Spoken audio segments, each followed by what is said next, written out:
Hello everyone, स्वागत है आपका मेरे यूट्यूब चैनल में। तो आज हम लोग जानने वाले हैं टाइम टेबल के बारे में। क्योंकि आप अगर पढ़ाई करते हैं तो थोड़ी सी चीज़ों को आपको अच्छे से मेंटेन करना भी आना चाहिए। ऐसा नहीं है कि आपने बुक उठाई और पढ़ना शुरू कर दिया। ठीक है, ऐसा कर सकते हैं आप, बट चीज़ों को थोड़ा सा अच्छे से आप देखिए कि किस समय आपको जीके पढ़नी है, किस समय आपको हिंदी पढ़नी है, कितना आपको समय देना है। क्योंकि ऐसा ना हो कि आप बस जीके ही पढ़ते रहें, हिंदी पर ध्यान ही ना दें, तो क्या फ़ायदा, आप लोग हिंदी में नंबर अच्छे नहीं स्कोर कर पाएंगे। ठीक है, और अगर आप हिंदी पढ़ते रहे और आपने जीके पे ही ध्यान नहीं दिया तो आप जीके में अच्छे नंबर नहीं स्कोर कर पाएंगे। तो टाइम को आपको अच्छे से बांटना है और उसके बाद जो है उसकी तैयारी करनी है। और जब आप अच्छे से तैयारी करते हैं और चीज़ें आपको याद होती हैं तो आपको भी एक संतुष्टि मिलती है, आपको अच्छा लगता है कि हाँ, आज मैंने ये चीज़ पढ़ी और मुझे ये सारी चीज़ें पता चल गई। तो बस आप लोगों के लिए एक टाइम टेबल है, छोटा सा, ज़्यादा टाइम का नहीं है। मैंने समय को ध्यान में रखते हुए बनाया है, 4 से 5 घंटे का है।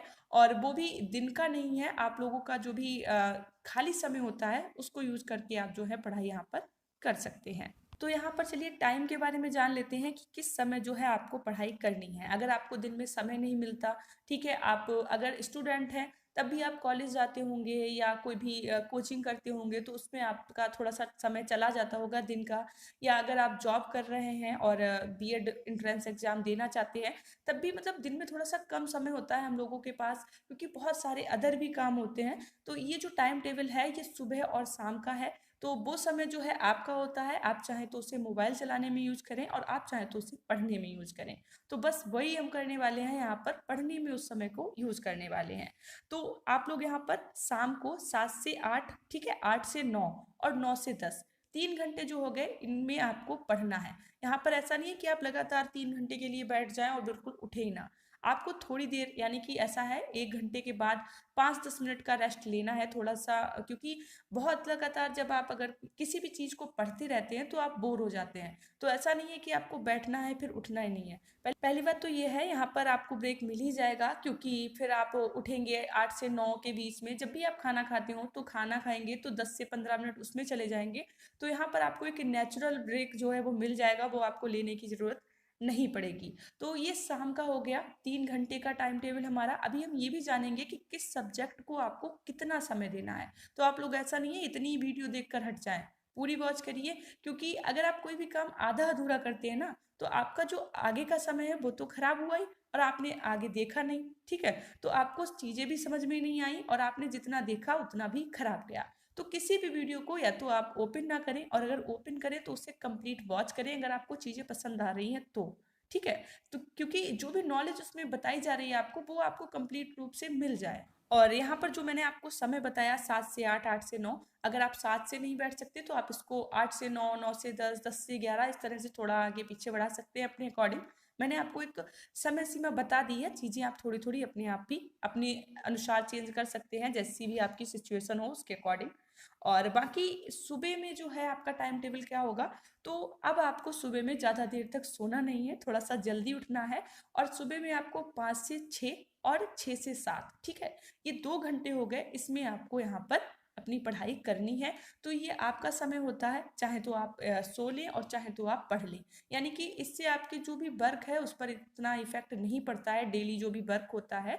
तो ये जो समय है ये आपका है, बस आप अब इसे अच्छे से यूज करेंगे। तो ये तो मैंने आपको टाइम के बारे में बता दिया, किस समय जो है हमें पढ़ाई करनी है। अब हम ये जानते हैं कि किस सब्जेक्ट को हमें कितना समय देना है। क्योंकि सब्जेक्ट भी आपको बांटने हैं, ऐसा नहीं है कि बस पढ़ते जाना है पढ़ते जाना है। चीज़ों को अच्छे से बांटने के बाद उनको पढ़ना है। ठीक है, तो पहली चीज़ ये है कि जो भी सब्जेक्ट आपको टफ लगता हो वो आपको सुबह के समय पढ़ना है। चाहे वो आपकी मैथ हो, चाहे रीजनिंग हो, चाहे जीके हो, चाहे इंग्लिश हो, हिंदी हो, जो भी सब्जेक्ट हो जो आपको लगता हो कि मुझे कम समझ में आता है, ठीक है, या मतलब वो सब्जेक्ट जो है आपको सुबह में पढ़ना है। ठीक है, उसके बाद चलिए जान लेते हैं किस सब्जेक्ट को आपको कितना समय देना है। तो पहले जो है हम आर्ट्स के जो स्टूडेंट हैं उनके बारे में जान लेते हैं, ठीक है, और उसके बाद साइंस वाले स्टूडेंट हैं उनके बारे में भी जानेंगे। तो जो जीके है उसको आपको 2 घंटे का समय देना है। और 2 घंटे का समय क्यों देना है आपको पता होगा, क्योंकि जो जीके है आपसे दोनों पेपर में पूछी जाएगी, फर्स्ट में भी और सेकेंड नंबर में भी। ठीक है, फर्स्ट में भी आपसे 50 क्वेश्चन जो है वो जीके के पूछे जाएंगे और सेकेंड में भी पूछे जाएंगे। तो 50-50 कितने हो गए, 100 हो गए।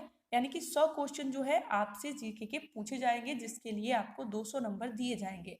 तो ऐसे समझिए कि आपका आधा पेपर तो जीके का ही है, तो आपको जीके को ज़्यादा समय देना है, 2 घंटे का समय देना है, और इस 2 घंटे को भी आपको बांटना है। लगातार नहीं है कि बस पढ़ते रहना है, आपको इसको भी डिवाइड करना है।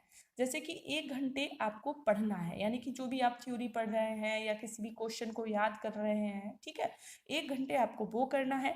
और उसके बाद आधा घंटे जो है, जो भी आपने पढ़ा है उन चीज़ों को रिवीजन करना है, ठीक है। उन चीज़ों को आपको बुक बंद कर देनी है और सोचना है कि मुझे क्या क्या चीज़ें याद हुई, क्या मैंने अभी पढ़ा। ये बहुत अच्छा है, अगर आपने ये चीज़ अभी तक नहीं की है तो एक बार करके देखिएगा।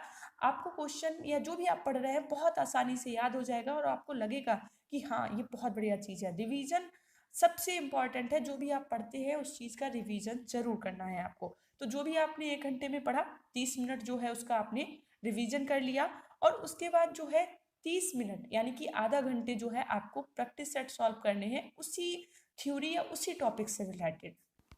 जैसे कि आपने वैदिक सभ्यता उठा ली या कोई भी मतलब इतिहास से रिलेटेड टॉपिक लिया, तो पहले आपने उसकी थ्योरी पढ़ी, उसके बाद जो भी पढ़ा उस चीज़ को थोड़ा सा याद किया कि हाँ, मुझे क्या इससे याद हुआ है, और उसके बाद आपने उससे रिलेटेड जो है वो प्रैक्टिस सेट सॉल्व किए। प्रैक्टिस सेट आपको जरूर सॉल्व करने हैं, यही हैं जो आपको एग्जाम में अच्छे नंबर वहाँ पर दिलाएंगे, ठीक है। तो इसका मतलब ये नहीं कि आप बस प्रैक्टिस सेट सॉल्व करते जाए, प्रैक्टिस सेट तब सॉल्व करने हैं जब आपके पास उसकी थ्योरी जो है वो क्लियर हो।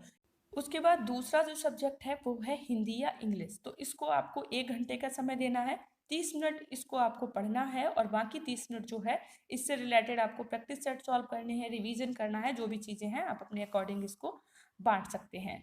और उसके बाद जो है आपको 1 घंटे जो है वहाँ पर रीजनिंग करनी है, ठीक है। यानी कि रीजनिंग और मैथ के जो भी क्वेश्चन हैं उनको आपको करना है।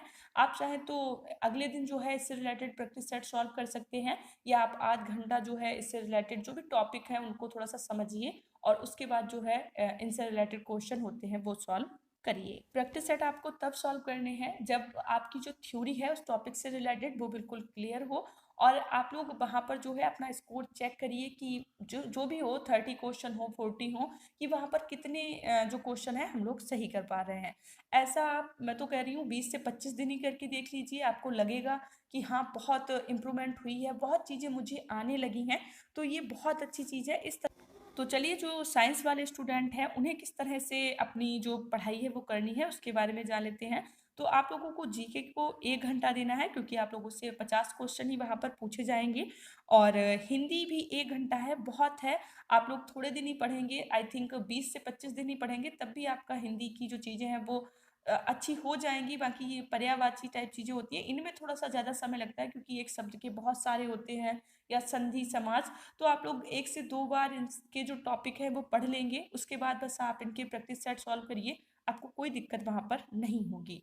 और जो साइंस है ये थोड़ा सा हार्ड आता है वहाँ पर, तो इससे आपको ज़्यादा समय देना है, आपको 2 घंटे देने हैं, जिसमें से आप 1 घंटा इसको पढ़ लीजिए, और 1 घंटा इससे रिलेटेड रिवीजन हो गया, प्रैक्टिस सेट हो गया, ये सारी चीज़ें आप यहाँ पर कर सकते हैं। और उसके बाद जो है आपको 1 घंटे जो है वहाँ पर रीजनिंग करनी है, ठीक है। यानी कि रीजनिंग और मैथ के जो भी क्वेश्चन हैं उनको आपको करना है। आप चाहें तो अगले दिन जो है इससे रिलेटेड प्रैक्टिस सेट सॉल्व कर सकते हैं, या आप आध घंटा जो है इससे रिलेटेड जो भी टॉपिक है उनको थोड़ा सा समझिए, और उसके बाद जो है इनसे रिलेटेड क्वेश्चन होते हैं वो सॉल्व करिए। बहुत समय है, इतना भी कम नहीं है कि आप सोचें कि इतने में तैयारी नहीं कर सकते। बस यही चीज़ है कि आपको रेगुलर रहना है, अच्छे से इसकी प्रिपरेशन करनी है। बाकी सारा टाइम टेबल आपको पता चल चुका है, तो आप इसे फॉलो करें, और ये ना सोचें कि चलो आज रहने देते हैं, कल बनाएंगे। आज ही बनाना है आपको, और इसी के अकॉर्डिंग जो है वो तैयारी करनी है। और बाकी ये वीडियो पसंद आई हो तो लाइक करना है।